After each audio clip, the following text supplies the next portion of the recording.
Hello बच्चों, let us read this question.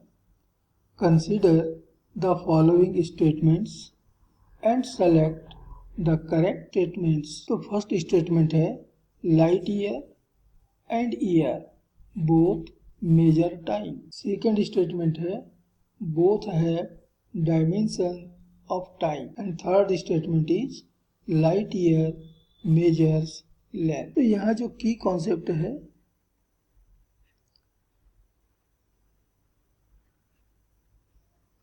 वह है यूनिट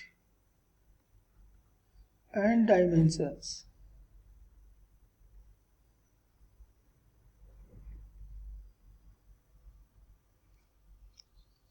तो ये यूनिट एंड डायमेंशन का एक क्वेश्चन है। यहाँ जो स्टेटमेंट्स दिए हुए हैं उनमें दो फिजिकल क्वांटिटीज के बारे में बातें की गई है।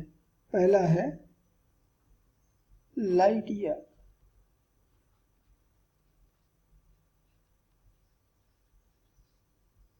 हमें मालूम है कि it is a unit of length.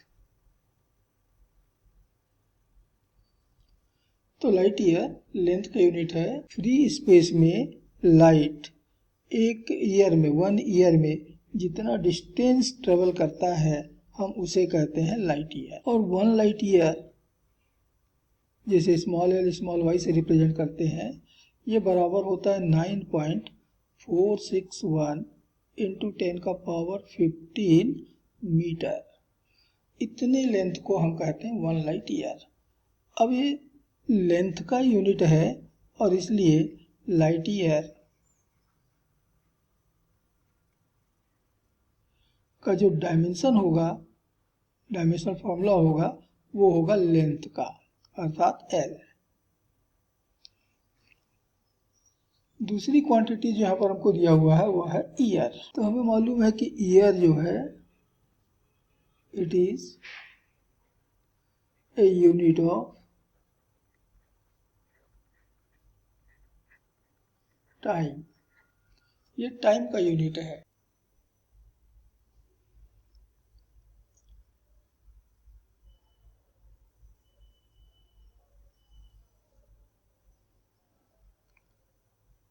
हमें भी मालूम है कि 1 ईयर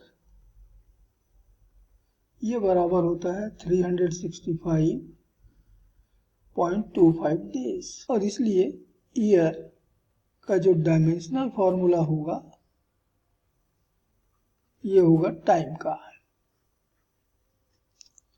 तो ये है दोनों क्वांटिटीज के बारे में इंफॉर्मेशंस। तो चलिए अपने आप स्टेटमेंट्स पे हम आते हैं। तो फर्स्ट स्टेटमेंट है light year and year both measure time. तो हमने भी देखा कि लाइट ईयर ये लेंथ का यूनिट है और ईयर टाइम का है, अर्थात एक लेंथ और एक टाइम।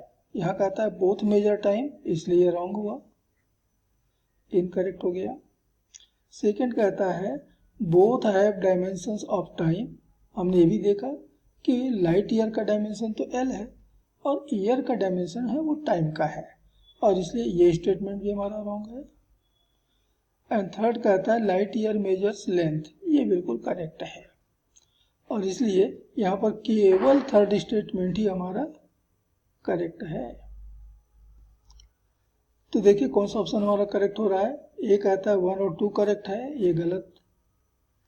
बी कहता है 2 और 3 करेक्ट है, ये भी इनकरेक्ट हो गया। 2 ओनली, ये भी गलत हुआ। लास्ट ऑप्शन कहता है 3 ओनली, ये हमारा करेक्ट ऑप्शन होगा। So this is final answer of this question. Hope you understood it well. Best of luck.